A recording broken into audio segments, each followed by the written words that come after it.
Thanks for joining us today. We have a great panel who is going to tell us about the revolution that is happening and that's been happening for a while in the food industry. And you'll probably walk away from today's lunch a healthier eater. So I'm going to just get started with a few quick introductions. All the way to my left is Jonathan Neiman. He's the co-founder and co-CEO of Sweetgreen. His company is upending the fast food. What's that? Oh, sorry. I thought you said something. I was like, thanks. So what he's trying to do is upend the fast food industry and make fast food healthy while keeping it tasty and popular. Sweetgreen opened its first store in 2007, and now it has over 60 stores across the country. In the interest of full disclosure, when I'm in DC, I eat at Sweetgreen about 4 times a week. I'm gonna put that out there. Next to him, we have Neil Grimmer, a former punk rocker. Your jacket kind of gives it away. I know, it's kind of got the adamant vibe, you know. He sold his last successful startup to Campbell's, and he's building another one, a personalized nutrition company called Habit. He's been debunking the idea of a one-size-fits-all diet and instead using technology to really tailor diets to an individual's biology. And I'm sure we're all going to be interested in that. And then to my left, my immediate left, is Irwin Simon. He's the founder and CEO of Hain Celestial. Irwin was actually early to the food revolution. He built Hain Celestial into a market leader in the industry.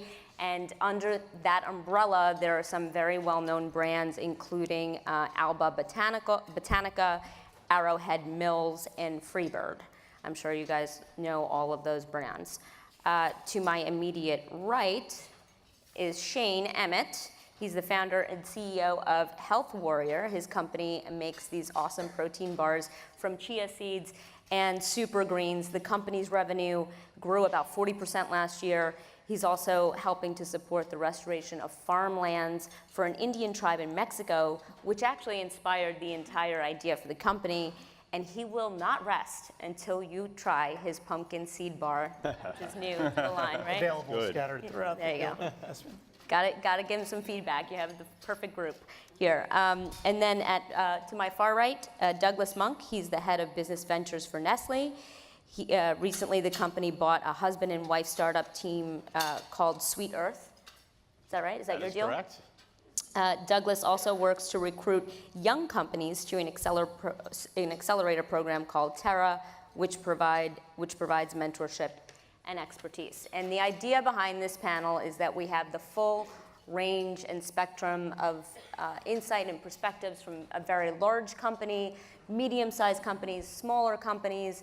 But I really want to start with the consumer because that's where the rubber meets the road.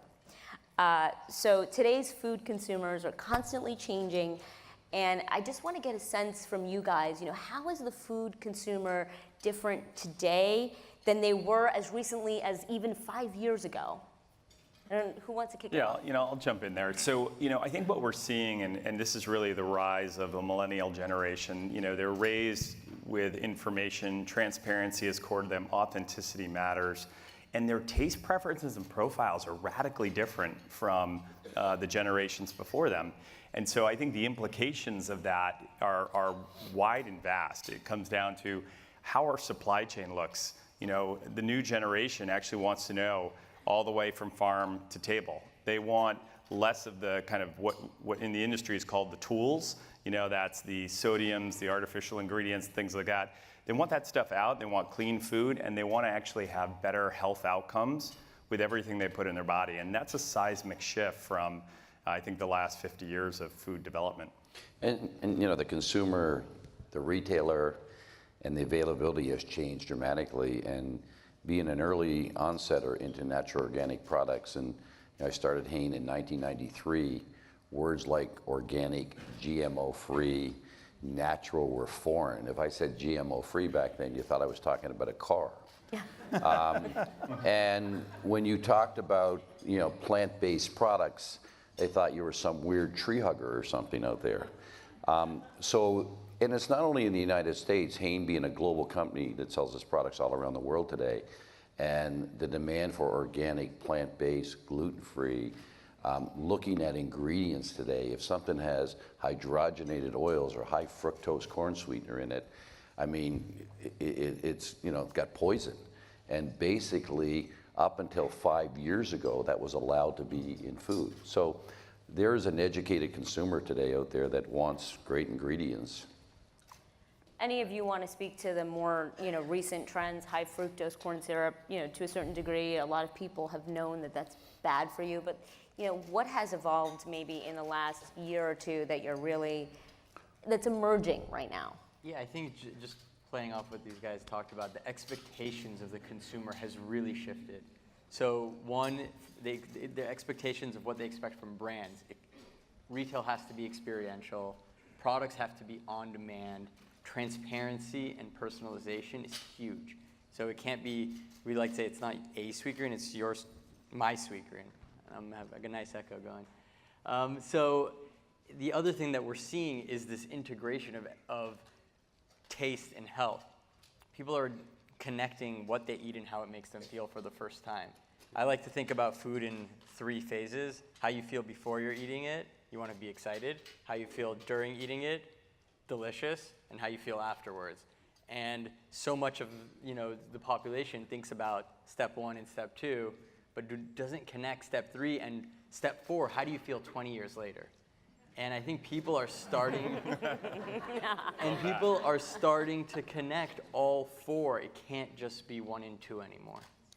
So Yeah, to build on that, there's a real greater understanding of how food really has an impact on health. And, I think in the past it was more about satisfaction.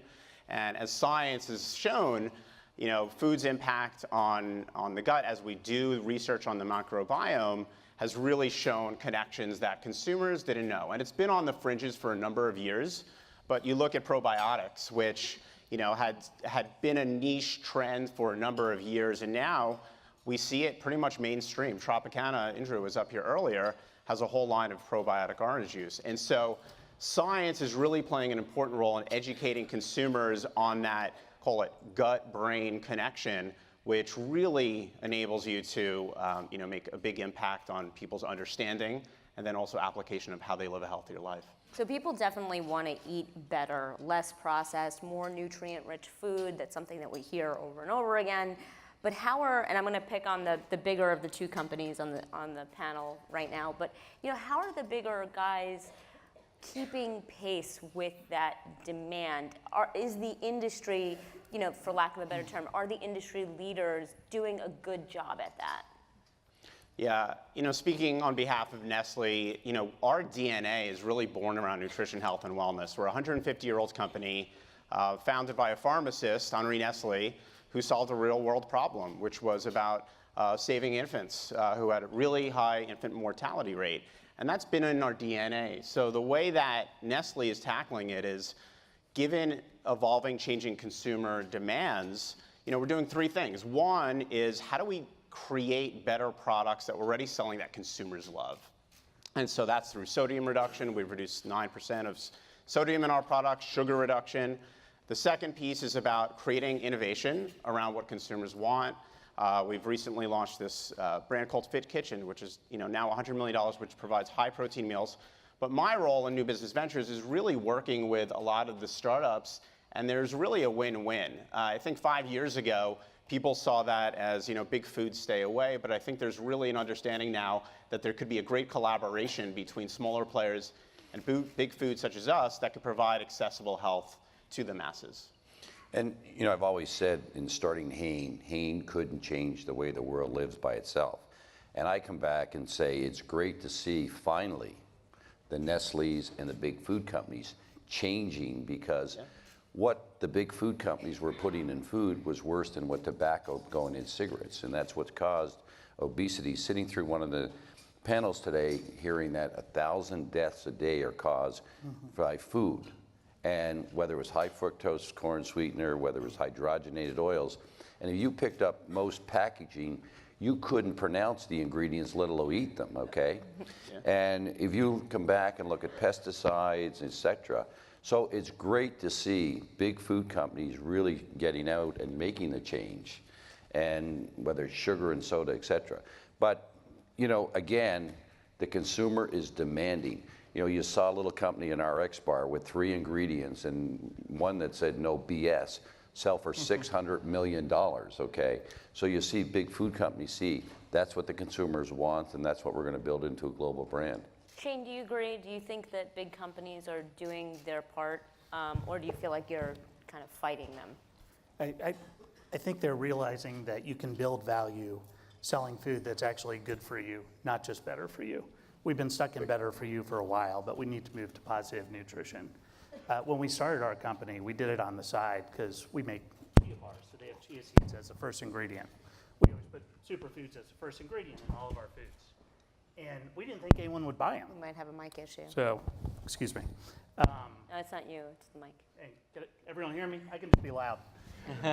We decided we'd just sell them on Amazon. Amazon had just started selling food. We'll sell them on Amazon. Only runners and CrossFit people will buy stuff like this. On babies. A year into it, Whole Foods called and said, this is really interesting. We'd like to launch it nationally. And we've been able to build a lot of value for all of our investors, from friends and family through professional athletes to one of the best private equity institutions in the country, by selling food that's genuinely good for you. And I think helping people at big food companies win that battle, because they're answering to Wall Street every quarter, and convincing Wall Street that that's where value is, will just, for small brands like us, you know, we can't fix the food world by ourselves, but hopefully we can prove an example to help move the industry in the right direction. Yeah. So you haven't been frustrated by, you know, any of the bigger food guys who you either, you know, have been in contact with for whatever reason? I mean, it just seems like there's something that you're trying to do, and it hasn't really been achieved yet on a broader scale, or adopted yet on a broader scale. Well, it's funny because all my hair's fallen out since we started the company, so it feels like we'd be going really, really fast. Hey, we can help you with that. Yeah, thank you. If you have a cure for that, that would be, my wife would appreciate it, patient woman. But when you get big enough in grocery, we have about 2% of the bar category right now across Amazon, Whole Foods, and Target are our biggest customers. And we're like a teenage brand in that everyone expects you to be an adult, but you're really still a little bit of a kid. And it's, as Senator Sass reminded us, it's an awkward stage. But what you start to get into the real structural challenges of the food industry with merchandising.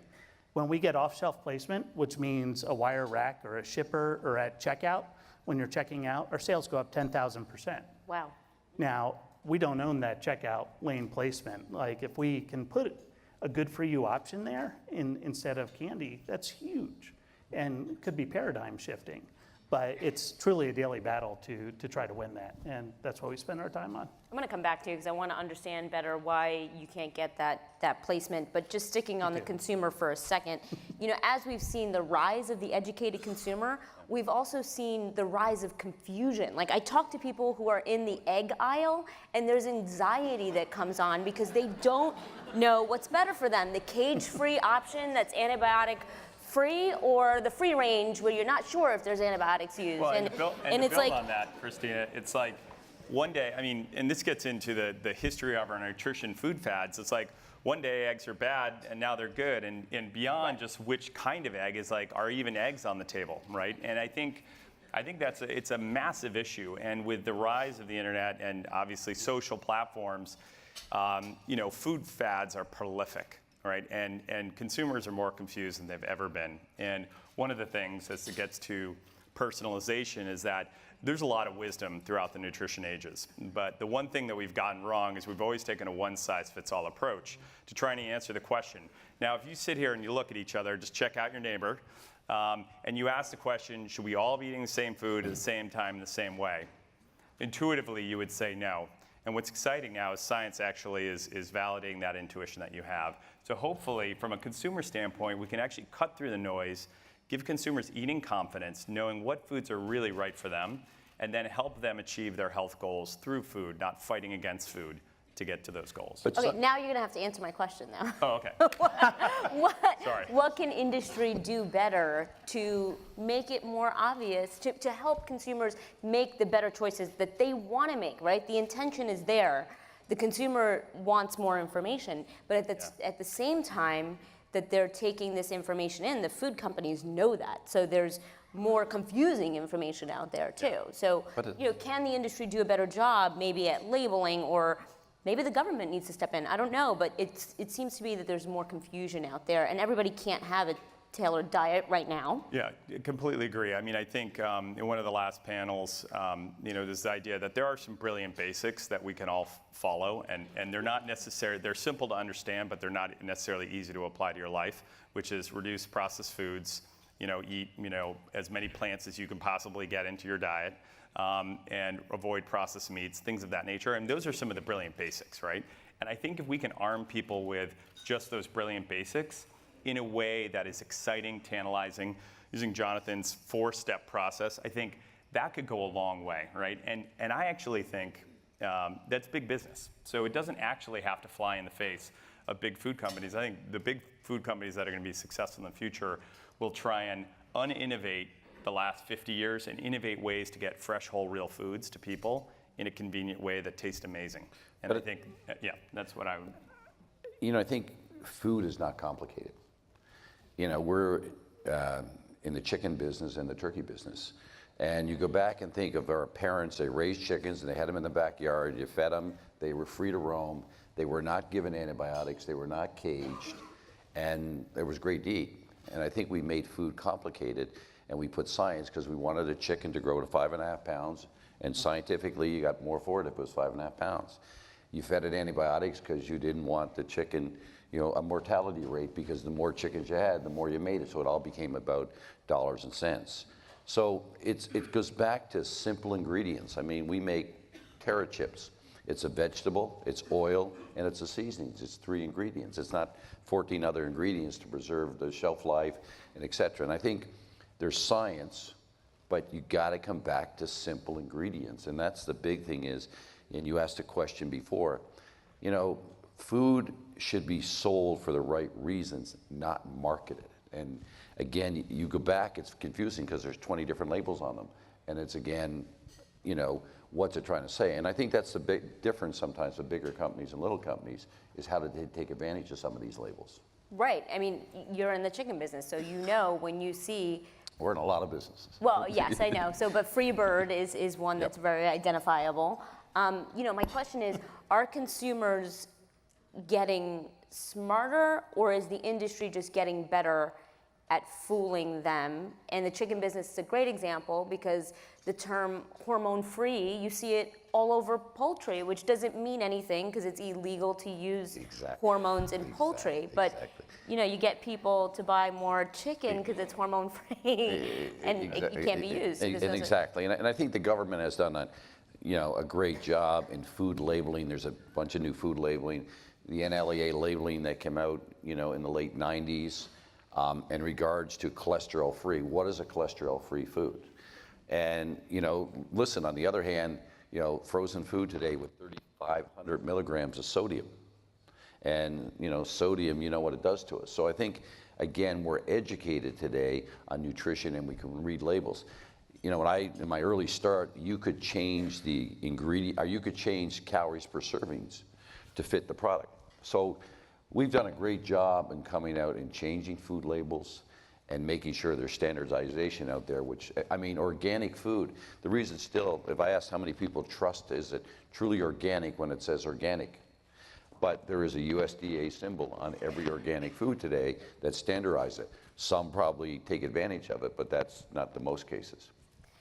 You brought up the industrial food complex in a way because you were talking about how ingredients have been complicated and we're growing chickens that are, too big to be naturally that way. So that begs the questions. I've talked to so many food executives who say the industrial food complex isn't sustainable, it's getting people sick, all of these things. And I'm interested to hear from Shane and Jonathan, what needs to actually change in order to kind of take apart that system and start not quite from scratch, but maybe, pretty close to disrupting it entirely? I think it's a great question. It's the ultimate question for, I think, this gathering, particularly as food affects health. And before I was in the food industry, I was a lawyer for Governor Kane, Tim Kaine down in Virginia. And I really believe that Indra nailed it on the head when she said the incentives have to line up for agriculture to affect food. It's a systems issue, it's a process issue. And right now, for instance, our main ingredients in our product, chia seeds and pumpkin seeds, are a lot more expensive than high fructose corn syrup or cane sugar or rice crisps or brown rice syrup, whatever. And it's really stunning when you get in the food industry and realize just how hard it is to make money. And But for those in the audience who don't know why that is, why is that? So the cost of ingredients on something that might cost, say you buy a nutrition bar for $1.50 at Whole Foods, the ingredients probably cost 20 cents.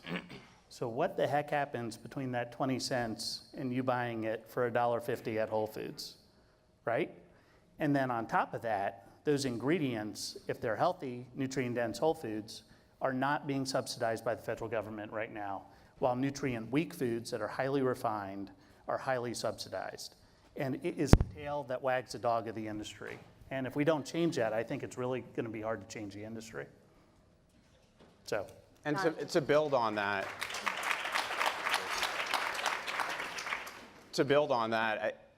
when you look at what, Neil, you were able to do with Plum Organics and sell it to Campbell's, and what we've recently done with Sweet Earth is, when you talk to the founders of Sweet Earth, they get excited about a company that is able to provide the accessibility to health beyond what they can do, because their cost structures and set up in a way that enables them to do that, right? So as we were talking, sometimes just getting even into a Walmart, they don't have the infrastructure to do that and provide that health.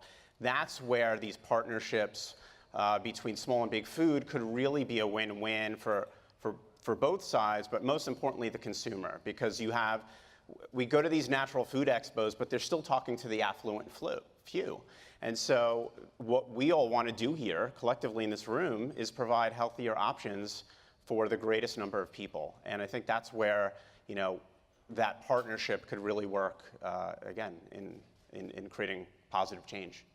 As we talk about kind of taking apart the industrial farm and replacing it with something more local, and how realistic is a local chemical-free farm? How realistic is it for that kind of a system to take over the amount of food that the industrial complex is creating now? So we believe it is realistic, and the other thing is it's about us.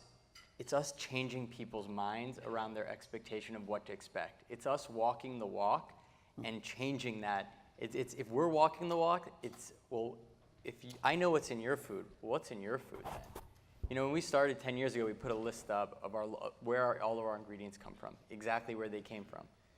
And that was new and novel at the time. Today, anyone can put up a list of where their food comes from. But what technology is doing is we can now say, hey, that product, that kale came from this farm, it was harvested this day, now here's when it's in your salad, and here's the soil health of where it was grown, and here's the taste. So we're actually going to link the soil health to the taste of the food, and so we're going to connect the dots. It's not just we're not just going to tell you where it's from just to make you feel good that it's local. There's actually reasons behind it. Taking good care of the soil makes food taste better, and it's better for you. Well, that goes to aligning incentives in a way, right? Like, there if you has to can be create a better product. There has to be a reason to do it. And then when the small guys do it, the big guys are going to be forced to do it. But there's the aligning of incentives, and it comes back to dollars and cents. It comes back and I say, the US and Canada were the only two countries of major countries out there that allow genetically modified ingredients. And, I come back, I say all the time, we talk about food allergies, and, I'm not that old. When I grew up, I didn't know a lot of people with peanut allergies and milk allergies and wheat allergies. Where did they all come from? And I come back and say, food has created a lot of these because of genetically modified ingredients. And there's not the science there, but there's not a person in here that doesn't know someone that has a food allergy today and what happened here. So I come back and say, yes, is it about yields? It's about the soil, but it's about just, good crops. And it's the same, with protein. We're also in the personal care business, phthalates, and we've all seen Johnson & Johnson, their most, recent lawsuits in regards to talc and what they put in it.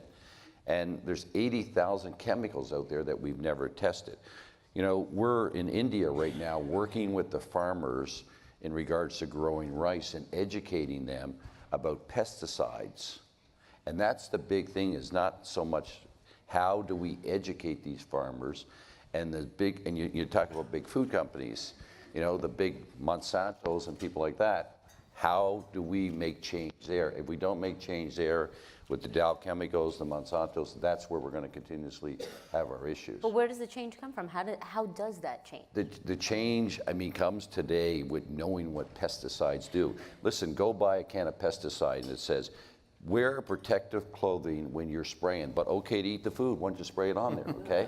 So, and that's what we got to come back and sort of say, stop this here, and this is what we got to. But everybody in this room knows that, right? Like, when it comes down to it. But do we follow it? Right, do we follow it, A? B, like when it comes down to it, and maybe this is a good time to talk about pricing, there's a reason that those chemicals are used, right? It drives down the pricing, and for a mom, a single mom with 4 kids, in not an affluent area, and an economically challenged area with a lower middle class job, like, you go to the grocery store and you're gonna buy what you can afford. And if you can afford is full of chemicals, maybe you're not gonna be reading the labels so closely, because you know it's probably not the best, but it's what you can do. So my question is, where's the gear that we can turn? Where does the change actually happen? Because it's great that we have health warrior bars at Whole Foods and lots of sweet greens around that I can go to every day, but ultimately, for change to happen, it's got to come out of these like higher end markets and into the Walmarts. Yeah. Can I speak real quick to that? I swear I think I saw the future of food a few months ago. Anyone here from Boston? Dorchester? A few? Have you all heard of the Daily Table? So the Daily Table is a not-for-profit grocery store in Dorchester, Massachusetts, started by Doug Roche, who was the president of Trader Joe's for 20 years. This grocery store is in a very tough area of town, a food desert, if you will. You go into the Daily Table and you feel like you're in Trader Joe's. It's beautiful. There's great music on. The employees are super happy. The food is beautifully merchandised. They have a wonderful prepared section with sodium limits that are not above the threshold, and they worked with MIT and Harvard to say, here's the nutrition. And it takes you a minute to realize what's different about this store than other stores, because it looks and feels like a Trader Joe's. And you realize they're not selling any bad food. He does not sell bad food at this store. It's a self-sustaining nonprofit. It does not have to be the way they tell it has to be, with the pesticides and high fructose corn syrup. But it's a scalable nonprofit. But if you cut out the middlemen and you get technology investments in forecasting, in logistics, all that 20 cent to $1.50 can come together so everyone Well, can what are your participate. what are your I know you probably don't want to share it, but like, I don't think you'd be very happy if 90%, no. if your margins were, Our shrinking CFO's every over day. there. He wouldn't be happy if I told you. But one of the things when you get into the industry, some of the gurus will tell you, I can't remember whose line is this, but so 85% of new food companies go out of business within 24 months of having nationwide distribution. It's a very high attrition rate. But there's $800 billion of food sold in the U.S. every year. Consumption is not growing. But I don't mean this in the wrong way, but Gerber baby food, was the biggest. Where did Earth's Best, Ella's, and Plum come from? Because the consumer wanted organic baby food and kept moving to these newer brands because they were pesticide-free, they were GMO-free. Walmart is one of the biggest sellers and one of my biggest customers around the world today of selling organic foods. Costco is one of the biggest sellers of organic and natural food. So it's not, eating healthy is not a fad, not a trend, and not for the 1%. It's becoming bigger and bigger and bigger, and will continue to do. And these small brands will create that. And to unpack that story a little bit more, because I think this is getting to your point on how do you get a disruptive innovation that can scale that ultimately changes the supply chain. So Plum Organics, Ella's Kitchen was one of our arch rivals. the founder, Paul Lindley, and I, in many ways pioneered the spouted pouch baby food category in the United States, bringing organic ingredients, culinary inspired ingredients, and in this really convenient format. This was 10 years ago, okay? And so we brought kale, quinoa, Greek yogurt to infants across the country. And when we started out, I mean, it's amazing. When we started out, it was $1.79 a pouch, and it was exclusively sold in Whole Foods. And over a 10-year period, now Plum is sold in 75% of retailers at radically competitive price points that are available to everyone around the country. And we became one of the fastest growing food companies in America. Now Plum is the largest sourcer of organic amaranth in the country. And so that's a seismic shift that's happened. And now all the organic brands are the leading growth brands in the baby food category: Earth's Best, Happy Baby, Ella's Kitchen, and Plum. And I think that model can exist in every category we go through. It's a win for consumers, it's a win for retailers. Ultimately, it's a huge win for brands. So these are healthy brands we're talking about. And if you take that model and apply it to any of the other categories, I actually think you can see that win-win starting to happen. How long did it take for you to change the supply chain? So we, out of the gate, we lost money in every pouch we sold, because we said we're not going to skimp on ingredients. We're going to make the best food we possibly can in the most convenient format that's right for young modern parents. And we lost money, and over a period of time, probably I'd say 4 years, it started to flip. Now we took that money and invested it back into growth, but we got to a point where we could scale and actually be profitable if we wanted to reallocate our resources. But I mean, to your point, who has 4 years to figure that out? I mean, is there enough capital? I don't think investors are going to wait and see they're accountable to your investors. Yeah, the investment model, there's actually a very short amount of time, 4 years for a food company to become profitable if it wills to. That's actually a very short amount of time. It's usually probably 8 to 10 years, and the bigger companies will attest to this. Even innovations that happen within a large company take probably that equivalent amount of time to get to a place where it could even appear to be profitable. So you have to have a long view on your innovation game within food. Is that right? I mean, Yeah, I think do you have that patience? Is there that patient capital available for food companies? Yeah, it's interesting. We have changed quite a bit on the innovation side. The growth is coming from the small players. 95% of the growth is coming from these companies that are under $100 million. And so as a company, we've had to evolve. And so the way that we're looking at innovation is we know we have 300,000 people within our company. Some are really supremely bright, smart, driven, purposeful entrepreneurs that we just need to empower. And so we give them the space and the time to scale up. And typically, as Neil's talked about, it's 5 to 7 years to get to a point where you're going to want to go into potentially a Walmart and scale it up, because consumers are very fickle today, and you start with a really small niche base. Maybe you launch in a regional Whole Foods, but then you grow. Consumers don't want to see you all of a sudden have 70% distribution all over, because it loses the excitement around discovery, and that's how trends are kind of making their way today to consumers over a longer period of time. So we've had to change our mental model and our metrics to say we don't expect a 2-3 year payback. We're going to really look at these as a long-term investment. When did you guys come to that realization? Yeah, I'd say 3 years ago, we started kind of a group within our organization called Foundry Foods, where we incubate food brands just as an entrepreneur would with our capabilities. And so, but with that said, we have brands like Nespresso where we grew that brand, and it wasn't until year 10 till we actually drove a profit. So there's a lot of pockets within our organization where we do that, and we keep those businesses separate because the values that they bring, you don't want to meddle with those. I'm just going to throw out a theory, having reported on food a bit. There seems to be sort of a disconnect, right, from what you put in your body to when you actually see the results of it. And Jonathan, you hit this, right? What is this going to do to my body 20, 30 years from now, right? That's what we're talking about.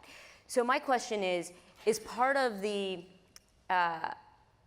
slow progress that we're seeing, is part of it because there's so much time and disconnect between what we put in our bodies and what actually happens to our bodies in 20 years? And I guess what I'm getting at is you know, is there enough accountability and you touched upon this too, is there enough accountability in the food industry for adverse health outcomes?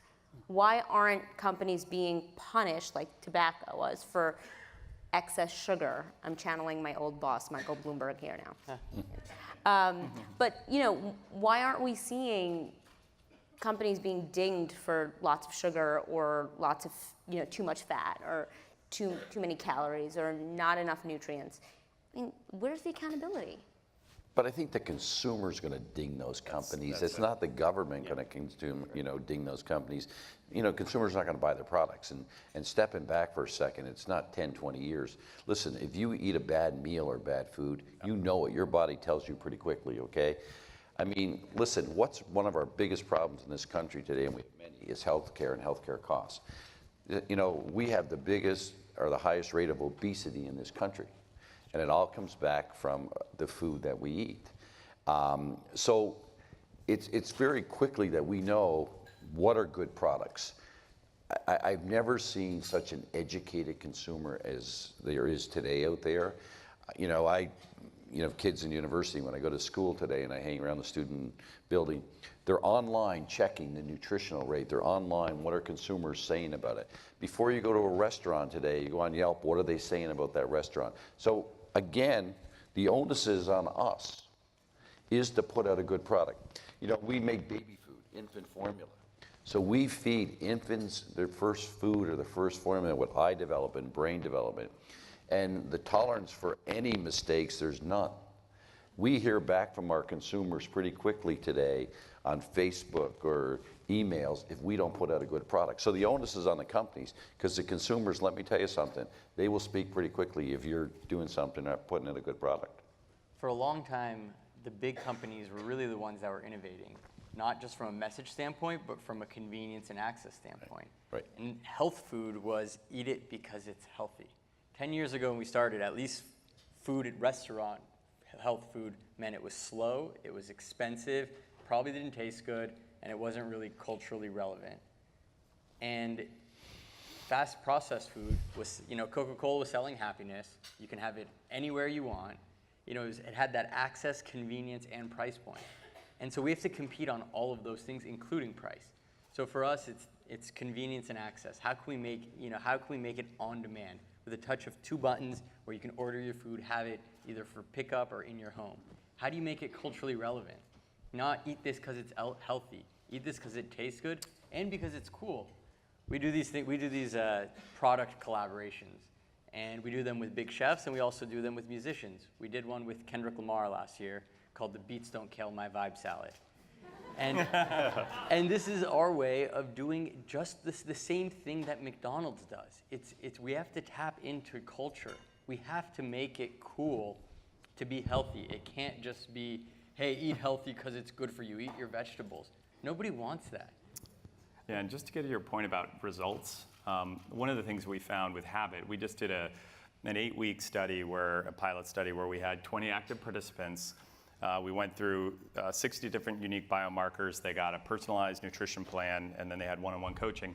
And what we found after 8 weeks, 74% of people lost weight. One individual lost 18 pounds. The total group lost 78 pounds. But the next set of things were all about behavior change, which was really exciting. 56% increased their non-starchy vegetable consumption. 43% decreased their sugary beverage consumption. And even, given how crazy the world is today, 26% decreased their alcohol consumption, which I think is remarkable. And I think this gets back to, I actually think food can produce the results in a very immediate way. Either it's right after the meal, like you guys were talking about, but I think, you know, with a little bit of that dedication, you can actually see remarkable results with food. And we have high standards because, you know, if Sweet Green doesn't put out a good product, they will go to a Dig-In or a Chopped. So again, there's standards that we really have to live up to. And Jonathan doesn't think so. but he puts out a good Begs to differ. But he puts out a good product right now. But he Have you puts out had a the good curry product. cauliflower? That's all I gotta say. We talked about walking the walk. Yeah. But he puts out a good product. Let's talk about pricing, because that's where the rubber meets the road here, okay, guys? What, as far, Erwin and Douglas, I want you to weigh in here. how important is pricing when you're looking at a company? When you're looking at acquiring a company, helping a company, what do you tell them about margins? And especially, Erwin, if a company has too high of a price point, do you just walk the other way? So you said something interesting before. I love what I do, changing the way the world eats and live. Being a public company CEO today is one of the toughest things out there, okay? So, you talk about long-term. Long-term is 3 months, okay? And how do you live within it? And hope I got some shareholders in this audience. But listen, again today, and we used to, we sold through natural food stores and margins and price, it was stack them high and watch them fly. And consumers would pay higher prices. As food today has become more and more mainstream, and if it's Plum, Earth's Best, Ella's, or Gerber, there's got to be price parity. And if we're using organic ingredients, the consumer today may pay an extra few cents, but you're not going to get 15 to 20% because it's a healthier product. They're not going to do it today. And that comes back from scale. And that's where, getting bigger, being able to buy. And, the food supply and buying all over the world today and sourcing is important. But price is important. And that's, what Amazon has changed. Listen, we're a big supplier to Whole Foods. And, after Amazon buying Whole Foods, and you've seen as they drop prices, Whole Food sales, grow tremendously, okay? So consumers are focused on price. Yeah. Consumers are, go ahead. Yeah, no, to build on that too is taking a great product and, creating different segments of that product based on the channel, right? So we see Dollar General and the 99-cent stores really growing because a lot of focus and a lot of attention has been driven toward the premium segments, right? Where you could charge a premium, a great margin. But sometimes we underserved are these low-income consumers who are living paycheck to paycheck and getting less financial assistance than they have in the past. And so designing the product for the channel is really important instead of thinking about it as a one-size-fits-all. I'm very interested, both Shane and Jonathan, how do you think about pricing? How important is it? Is that something that keeps you up at night? Is that the thing? There's so many things that keep me up at night. It was funny hearing Indra say that the Amazon Whole Foods acquisition keeps her up at night. I was like, how can we be up at night about the same things? We're this tiny little company. But one of the great joys of having a startup. It lets me sleep better at night now. Yeah, it's going to be fascinating. We're living in wild times in the food industry, and that's exciting. I think if that makes us. Wait, why do you think that's a bad thing for you? Oh, I think change is always difficult, and again, as a teenage brand, we're affected by things on Wall Street. Yet, we're not a stakeholder in the room, so we're riding a wild wave right now.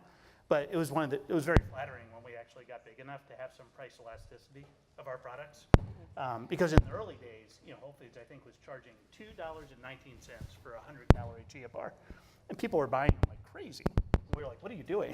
Why are you buying those for so much?" But it was new and it was exciting. It was different, and that was 5 years ago. So now that we've grown up a bit, you really do see the price elasticity, particularly in our category, and it's a big deal. And but from my background, I was a civil rights lawyer. I believe so much in food access. That's the reason I'm doing this. It's really hard to start a food company. I would say not only do you have to raise a lot of capital, but it's a real challenge. And everyone that works for us is so mission driven. We want to make it as accessible as possible without going bankrupt in the process. Right. This explains your anecdote about the nonprofit. Yes, we were their supplier of the year last year. Nice. So yeah, price is a huge concern for us over time.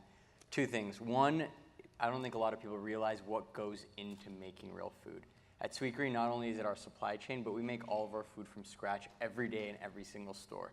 And everybody knows what's going on with minimum wage and labor, which means every dressing, every protein, everything is done in each store from scratch. So there is a labor that goes into food beyond just where you get it from. But the way we see it is over time, we can use scale and technology to bring our price down. And it's almost, I kind of think about, if you ever read Elon Musk's view of the Roadster paid for the X, that's now paying for the Model 3. We're creating a brand. We're creating an awareness. We're doing all of this to be able to create this infrastructure to eventually be able to serve food at a much lower price point. But I think the big thing to that too is we got to be careful. I've seen all these big food companies, go to zero-based budgeting and just cut costs, drive it to the bottom line, increase gross margin. Now, those dollars didn't get invested back into R&D and product development. And the biggest thing today, and for the first time, Hain this year will spend $50 million on consumer advertising, which is a lot for us. And how do you connect with the consumer? That acquisition cost of building brand equity and brand awareness. And I'm, big into brands. And, one of the things in this country today is private label is 18 to 20% of sales, and retailers today are getting more and more into private label to bring down cheap food. I'm a big believer in you got to build a brand, you got to invest in the brand, and the brand has to connect to the consumer. So you can't just cut, and not reinvest back into brands, not reinvest back into R&D. And I think that's what's happened, is that was missing as these companies cut. And that created the opportunity for the Hain's, the Plum, and all the other ones to innovate, to invest in our brands and grow our brands. Help me understand this, because you guys are talking about scaling as a fix to the price problem. But if you scale and you become big, then are you contributing to the big problem that we have, which is our food system is too big and there aren't enough small companies disrupting things?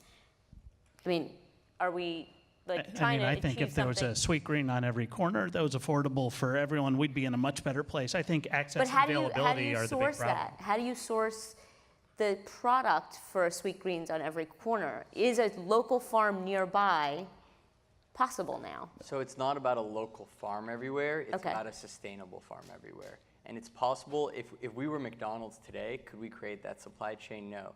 But going from today, 80 restaurants, to eventually thousands of restaurants, the farmers can grow with us. We build with the farmers. We plan years ahead with the farmers, and it's about transparency. It's not all local. Some of it a lot of our produce comes from California. But for us, it's about knowing where the food comes from, how they take care of their soil, how they take care of their people. Because if you grow too fast, your suppliers will feel pressure to use the same chemicals and use the same. We have to grow sustainably, and we have to find efficiencies in other ways. We have to find efficiencies in how we run our restaurants, how we use technology in our back of house, how we use technology to connect with consumers, how we use different distribution methods to do on-demand delivery. It's those sorts of things that creates a better business model that lets us compete. We can't compete doing it the same way that it has been done before. But you can get supply. I mean, one of the big things today, we get supply from South America, as we grow all over the country today. So it takes 3 years to convert a farm to an organic farm here. So if you're waiting 3 years and then some, so if you want to grow your business, whether you're growing pomegranates in India or coconut or almonds today, one of the problems is the price of almonds have gone up, and now almonds are back down from $5 a pound to $2 a pound because almond milk is taken over, almond butter is taken over, and we just didn't have the supply. So how do we grow around the world, and where do we get supply? But planning will ultimately do that. I want to switch gears to technology for a second, and Shane, give you a chance to talk about the technology in the kits that you use to analyze biology. Could I really take home one of your habit kits and know what bacteria I have in my gut? Is that possible? That specifically, no, because we don't check the microbiome. But there are other great brands. Day 2 was on stage earlier that does that specific test. But at Habit, what we look at is your DNA, your blood work, and your metabolic function. And we look at your metabolism in a really interesting way. We have what's called a mixed macronutrient challenge shake. It's a high carb, high fat, moderate protein shake. We do a fasting blood test, and then we do your blood again, prick of a finger, at 30-minute and 120-minute intervals. And we literally track a set of biomarkers to see how you're processing fats, carbs, and proteins in real time. And it actually takes into account your gut microbiome, because this is a byproduct of what's happening in your phenotype, in your blood itself. And we take all of that and we put it into a personalized nutrition plan that literally you have on your phone or on your desktop with you that gives you a perspective on what foods are right for you for your optimal self.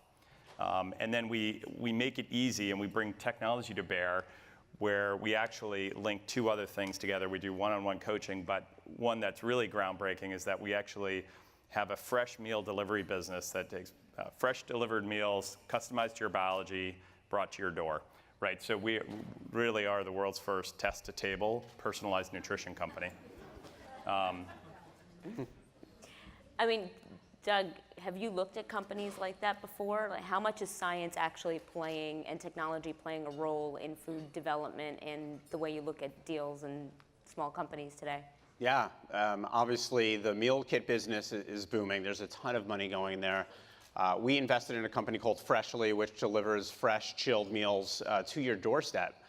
Convenience is driving a ton of demand for such products and services.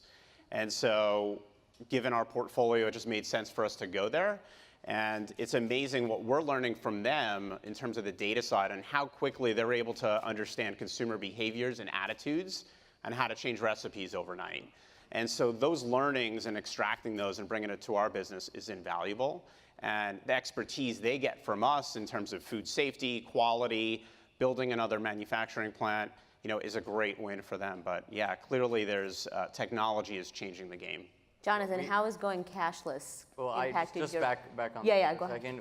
I really believe that this is the future, the personalized food. I think it's crazy that Netflix knows more about you than your food does. Yeah, I mean, really think about that. It's TV. that's right. But the food is very personal and intimate. And so we're also playing in that space. TV is good for you, by the way. Very good for your health. Lots of nutrition there. Good plug. But we're also Hey, playing in you that guys got to space. plug. I have to plug too. Because through understanding what you like to eat, your microbiome, your DNA, we can create custom content for you that's different. Your sweet green is different than someone else's. And so I believe over time, menus will be completely dynamic. Restaurants like mine will have a completely dynamic menu that will look a lot like Habit, that will be for you. All right, so I make it actually happen. have it down. So there's going to be a Habit Sweetgreens partnership. We're doing it. Urban Sorry, will buy we it. got witness here. And Nestle will buy Health Warrior. I think we just solved every problem around right here. Done. This is how Milken works. You should be an investment banker, not. But just coming back, I think, from a brick and mortar, Amazon today, how big a business it becomes of Hain, and it just, we recently heard about, Babies and Toys R Us, filing bankruptcy, and one of the reasons, they used to be one of our biggest baby customers, and today one of our smallest baby customers. And not that there's, baby births in the U.S. is probably flat, but it's not that there was a decline in consumers feeding their infants and toddlers baby food or formula, but all that business today has moved over to Amazon. And one of the things you really got to understand today is the transformation and transfer of consumers buying and what they're buying on e-commerce. Think about it with Amazon. 5 years ago, Amazon didn't sell food. And what they sell in food today. And again, you heard what I said before, consumption is not growing. So how that transferred from brick and mortar over to Amazon, and that's going to continue to really change the whole e-commerce. You come back and look at the center of the store versus the perimeter of the store. So I understand technology and science, but how do we reinvent what's in the store today to make it a better product, I think is important too. And just, the technology's there, but how do we reinvent that? All right, well, we'll have to come back next year to do a panel on if Amazon is making our food system better or worse. But that's we can speak for hours about that. That's a good question. So we're just out of time. I'm sure you all have plenty of questions for the panelists, which you can take to the sidelines. Thank you so much.